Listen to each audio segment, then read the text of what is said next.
Bienvenue dans l'actu décalé de ce matin et on parle sport, comme je vous le disais à l'entame de l'émission, dans l'actu décalé du jour, d'une discipline dans laquelle le Bénin ne sera malheureusement pas représenté pour faire le correctif au JO de Paris dans quelques jours. Elle se pratique sur l'eau.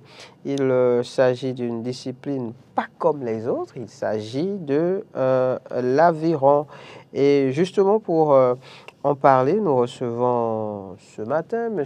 Gbadamassi Adeleke David. Il est le président de la Fédération béninoise d'aviron, course de pirogue et pédalo. M. Gbadamassi, bonjour. Bonjour Ahmed, bonjour Laurent, bonjour aux hommes de l'ombre et aux téléspectateurs d'Eden TV. Je vous remercie beaucoup de nous avoir invités sur votre plateau. C'est un plaisir pour nous de vous recevoir et d'amener justement nos amis téléspectateurs dans l'univers de cette discipline, pas comme les autres, l'aviron. Qu'est-ce que c'est concrètement? Merci Ahmed. L'aviron, c'est une discipline nautique. Okay. Et le bateau, on parle de bateau d'aviron. Okay. Parce que les avirons, ce sont les palettes.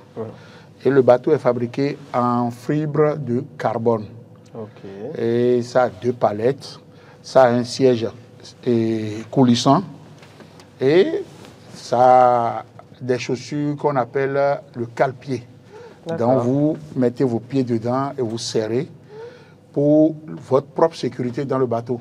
Okay. Donc voilà brièvement ce que je peux dire pour présenter le bateau d'aviron. D'accord. Et évidemment, c'est une discipline qui est pratiquée ici au Bénin. Qu'est-ce qu'on peut avoir comme notion sur la pratique de l'aviron au Bénin?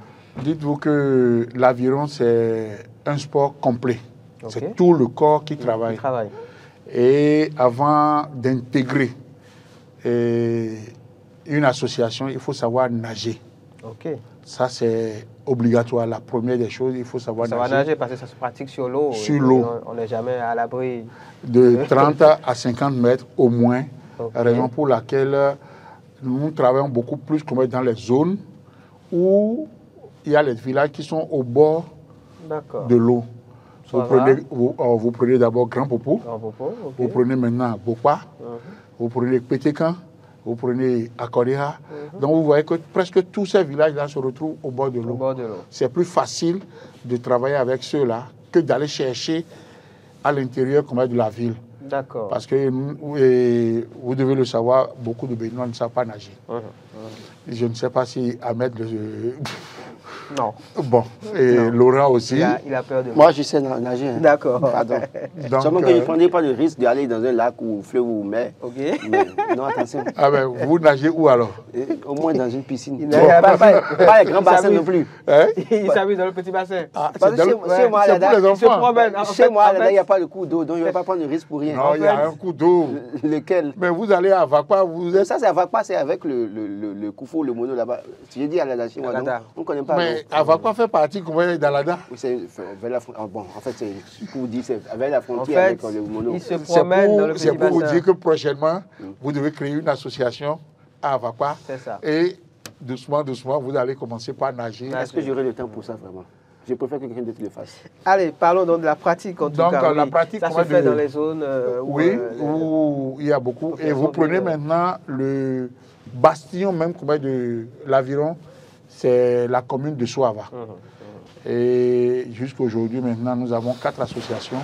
Okay. Nous avons Gambier, Soava et Sotianhoué. Et présentement, à Omelopo se prépare. Ils ont eu déjà l'attestation. Il reste maintenant le récépissé. Et nous allons commencer par travailler avec eux. Je pense que là, à l'écran, ce qu'on a, c'est le bateau. C'est des pirogues que le fonds nous a fait don. Et nous avons 5 pirogues que les nôtres iront chercher d'ici vendredi. Et nous allons envoyer à Grand Popo, à Bokwa et le reste pour Soava. Pour Soava, d'accord. Qu'est-ce qu'il en est de la fédération? Depuis quand est-ce qu'elle existe et comment est-ce qu'elle fonctionne? Oui, mais la fédération a été mise sur les fonds baptismaux depuis le 24 mai 2014. D'accord. Et dont je suis membre fondateur avec d'autres personnes qui sont aussi encore dans le comité exécutif. Et ça fait déjà 10 ans que nous travaillons ensemble.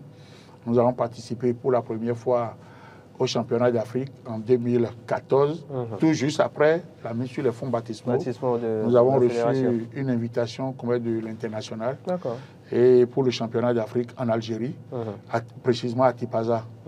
Et les notes n'ont pas été ridicules, quand bien même ils viennent de commencer. Donc sur une vingtaine de pays, on est sorti 9e. Je dis, pas mal, première participation mais ce n'est pas ce que moi, en tant que président, ce que je veux. Je ne veux pas la 4e place. Voilà. Je veux au moins le 3, enfin, être dans le top 3. Voilà, top 3, c'est ce qui est bon pour nous. Et c'est en ce moment qu'on essaie de réguler un peu le travail que font nos athlètes et former une équipe nationale après. Donc après ça, nous avons participé à plusieurs compétitions sur le continent africain. Mais nous avons un binational qui est Privel Hintanti, et qui est venu en 2015 et qui a participé pour la première fois au championnat d'Afrique et qui a gagné une médaille d'or en 500 mètres sprint. Donc lui, il a 2 médailles à son actif. Et nous avons aussi Adeline Satignon, qui a gagné aussi une médaille pour les juniors, toujours en Tunisie. Nous étions en Côte d'Ivoire en 2018. On est sorti 3e et avec les médailles de bronze. On était au Togo en 2017. Là, les Togolais étaient ici au Bénin et ils nous ont battus. Ils ont emporté nos médailles d'or. Mais au retour, nous avons pris nos médailles d'or et en plus des médailles d'argent. Donc, d'ici le début de l'année prochaine, nous serons à Cotonou. Tous ces pays-là seront à Cotonou pour le championnat d'Afrique des fédérations de l'Afrique de l'Ouest. Ce que nous sommes en train de préparer doucement. C'est le Bénin qui organise, qui accueille l'événement l'année prochaine. Oui, parce que l'idée est partie du Bénin. D'accord. L'idée est partie du Bénin que les fédérations de l'Afrique de l'Ouest se retrouvent au moins une fois par an pour mettre en compétition nos athlètes et aussi former les arbitres et faire le recyclage pour les entraîneurs. Donc, et dans tout ça, vous mettez où les journalistes sportifs? Les journalistes sportifs travaillent toujours avec nous. Commencé, hein? Ouais, je sais. Les journalistes sportifs travaillent toujours avec nous depuis... Oui, mais il faut les former. Oui. Parce qu'il y a un langage pour chaque discipline sportive. Il y a un problème à ce niveau-là. Sinon, c'était prévu. Normalement, on était à Posotomé au mois de mai passé. Et on serait à Grand Popo en septembre, le 4 septembre au 9. Mais celui qui doit former les journalistes, il doit se déplacer de la Suisse pour le Bénin. Maintenant, on les a demandé, est-ce que nous pouvons reporter ça pour l'année prochaine? Parce qu'il n'est pas disponible à cause des préparatifs et des Jeux Olympiques. Donc, les journalistes, c'est nous-mêmes. C'est Laurent. Le problème est réglé. C'est réglé, c'est Laurent, c'est Abed. Oui, moi, je suis plus journaliste sportif. Il y a Espoir Oumambou qui est ici. Parce que vous savez que je suis plus journaliste sportif depuis quelques années. Mais j'en parle parce que souvent, les disciplines sportives au Bénin, il y a des formations pour les entraîneurs, les arbitres. On oublie souvent les journalistes qui doivent avoir le langage de chaque discipline. Et après bon, ceci étant, vous pouvez continuer votre développement. On s'amuse, et après, souvent, on s'amuse à dire qu'ils ne sont pas... compétents. Que ce n'est pas compétent. Non, personne ne pourra dire que les journalistes ne sont pas compétents parce que vous n'êtes pas allé à une école de la discipline. C'est à nous de vous amener. J'ai vu la dernière fois notre collègue M. Razouin du cyclisme. Il a fait venir des experts pour former les journalistes. Voilà. Moi, j'ai suivi une formation en badminton, en tennis de table, beaucoup de choses. Donc, c'est pourquoi j'en parle. Bon. Mais chez nous, en aviron, vous savez que nous sommes... les parents pauvres. La discipline sportive, vous voulez dire? Bon, et tu as commencé déjà. Donc, en dehors de tout ça là, nous avons des problèmes au niveau des filles. Parce que, comme vous le savez, beaucoup de filles ne savent pas nager. Et le peu que nous avons, quelques temps après, quand elles commencent et elles évoluent, c'est la grossesse qui suit. Ah, attention, il y a aussi ce scandale chez vous? Non, ce n'est pas uniquement ce n'est pas un scandale. Elle est libre. Elle est libre comment de se marier. Mais c'est une perte pour nous. De l'autre côté, parce que nous avons pris du temps pour la former. Et patatras, un beau matin, où est telle personne? Elle est tombée enceinte. Où est telle personne? Elle a déjà accouché. Est-ce que ce n'est pas les motivations qui manquent? Bon, par exemple, il y a certains présidents de clubs qui mettent beaucoup de moyens. Quand même. Mais qu'est-ce qui explique cela alors? Franchement, il y a certaines zones, je ne vais pas les citer, les nommer. Il y a certaines zones comme chez nous ici où les enfants ne sont pas pris en charge correctement dans leur famille. Et de l'autre côté, quand l'enfant voyage avec la fédération, elle se retrouve dans l'équipe nationale, à son retour, on lui demande qu'est-ce que tu as ramené. Tout de suite, c'est ce qu'on leur demande. Et si elle n'a rien amené? Mais une fois prochaine, on lui dit, tu ne bouges pas. Donc, pour certains parents, c'est le commerce. Or, les enfants ont la volonté. Et les enfants se sacrifient dans la discipline. Et qu'est-ce que vous faites pour régler ça? Mais il y a les présidents de clubs qui essaient de travailler à ce côté, notre secrétaire général, et certains vont voir comment les parents et régler comment ce problème. Mais ça persiste toujours. Par exemple, on était à la qualification des Jeux Olympiques. Justement, parlons-en. Qu'est-ce qui n'a pas marché? Mais Privel Rincanti, il a pris de l'âge. Parce que normalement, à 32 ans, vous allez participer aux compétitions master. Mais après 32 ans, vous continuez. Il y a les enfants de 23 ans, de 20 ans, qui viendront vous faire la fête. Et c'est ça qui s'est passé. La fille qui a quitté le Bénin pour aller là-bas, mais elle a travaillé parce que c'est pour la première fois qu'elle rencontre des sommités, des athlètes de haut niveau.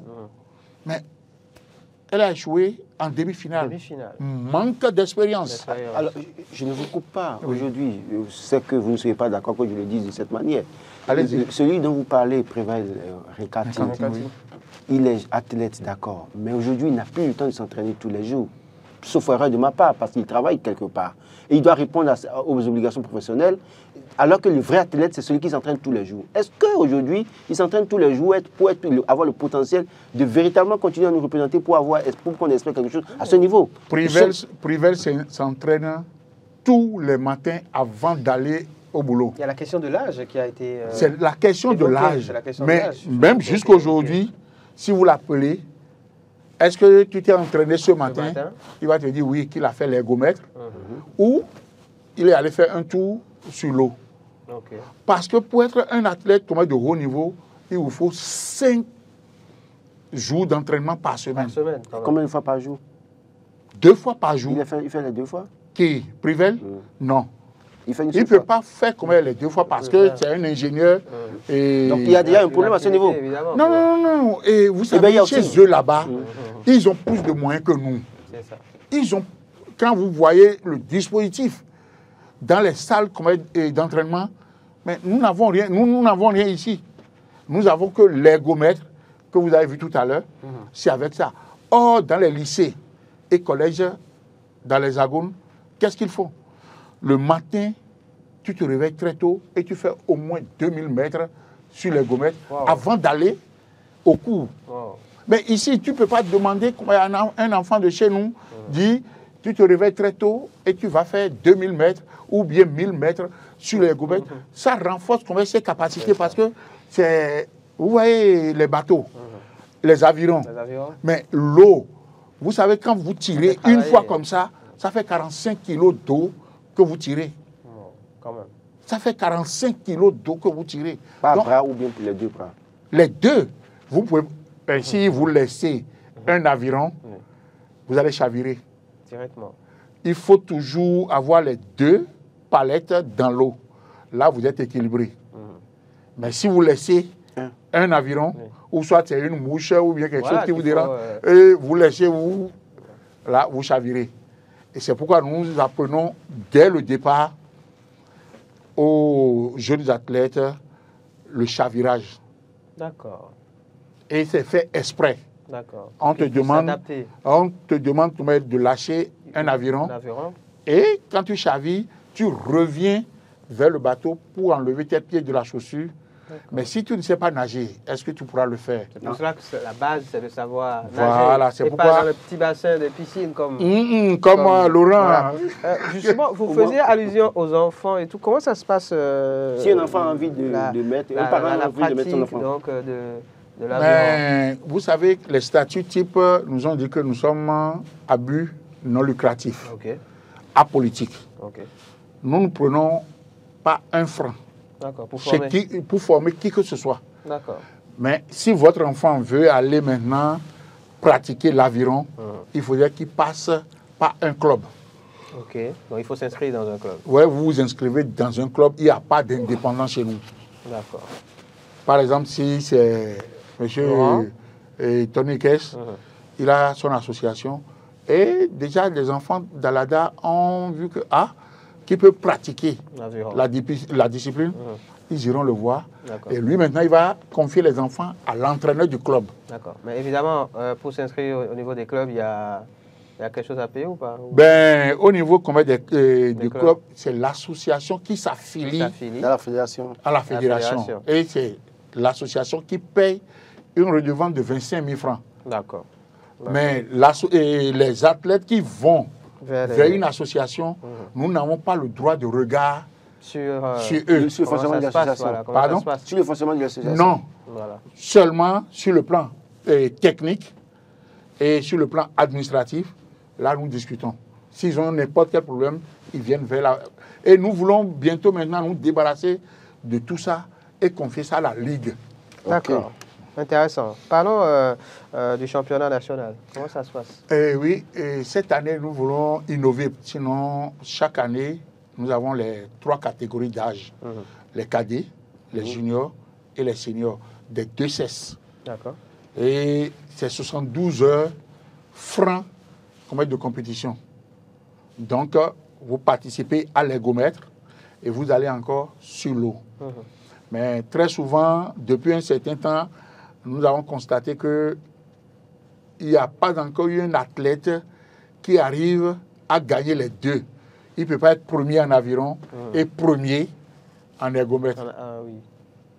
Donc, l'année passée, nous avons vu Elodie, celle qui a échoué en demi-finale pour la qualification. Elle a été première en aviron et première en ergomètre. Oui, 2000 mètres. Oh. Or, si vous allez à l'international, sur le plan continental, ce n'est pas 2000 mètres seulement. Vous allez passer 6000 mètres. 2000 mètres fois 3 avant d'être qualifié. Donc, cette année, nous avons dit que nous avons des bateaux doubles que nous allons mettre en compétition parce que depuis 10 ans, nous avons fait sortir les bateaux doubles une seule fois. Chez nous, les bateaux doubles aident les entraîneurs à initier les nouveaux venus parce que ça prend 2 personnes. Donc, on n'utilise seulement que les skiffs. Maintenant, nous voulons adjoindre les doubles cette année. Donc, il y a la compétition et le championnat des filles et il y a la compétition des garçons. Des 3 catégories. Mais permettez-moi de dire qu'il y a une association qui fait des merveilles. Laquelle? Et celle de Ganvier. Avec son président, M. Onichango Yakubu. Ils sont nés sur l'eau. Oui, mais ils n'habitent plus sur l'eau. Ils sont nés dans l'eau. Ça, c'est vrai. Donc, si eux, ils ne font pas de prouesse, c'est qu'on doit les fesser. L'année passée, c'est l'association de Ganvier qui a raflé la majeure partie des médailles d'or. Mais le président organise un festival. Et qu'il a dénommé FESCAN. Il me semble que c'est la 3e ou la 4e édition. Et en août maintenant, ils organisent ça encore à Ganvier. Et c'est le lieu de le féliciter. Parce que c'est à cause de mes j'ai écrit Pardon? C'est à cause de je vais créer l'association des avocats pour les détenus. Là, ça va réunir encore beaucoup de jeunes d'avocats. Même le roi d'Alada même pouvait venir pour lancer les hostilités. Pourquoi pas? Et ça, c'est ce qu'il est en train de faire. J'aimerais que le jour J, nous allons vous inviter. C'est pas pour filmer, non. Juste pour voir, pour regarder. Pour voir comment ça se passe. Vous pouvez passer au service commercial et payer. Pour aussi faire un tour au service commercial. Nous sommes d'accord, nous sommes d'accord. Nous sommes d'accord. On s'entend sur les principes en même temps. Non, pour une fois prochaine. Pour une fois prochaine. D'accord. C'est que... Et de l'autre côté, nous avons reçu de l'international 9 bateaux. D'accord. 9 bateaux et en plus 2 formations. Une a passé à Déa pour soutenir à Korea. Et la deuxième, c'est pour le 4 au 9 septembre à Grand Popo pour les bateaux sur mer. On a reçu 3 bateaux sur mer et 6 bateaux classiques. Donc, c'est le don de qui? De World Rowing et de la solidarité olympique. D'accord, merci. Merci beaucoup, monsieur Gbadabassi. Vous êtes le président de la Fédération béninoise d'aviron. Vous étiez sur ce plateau pour nous parler de cette discipline nautique, une discipline pas comme les autres, pas si connue que ça, mais qui a quand même de beaux jours devant elle, qui fait son petit bonhomme de chemin. Rendez-vous est pris pour passer justement voir comment ça se passe. C'est du 24. Du 24. Prévoyez les gilets de sauvetage. Oui, c'est important. C'est important. Non, il n'y a pas de problème. Pour la personne qui se balade dans la piscine. Non, vous aurez des gilets de sauvetage. Vous pouvez passer comme pas. Mais pour lui, il faut doubler. Parce que avec sa taille, je serai avec lui. Voilà. Allez. C'était ma tête de ce jour. Rendez-vous demain pour un numéro encore plus plaisant. Maurice Agua sera à la présentation.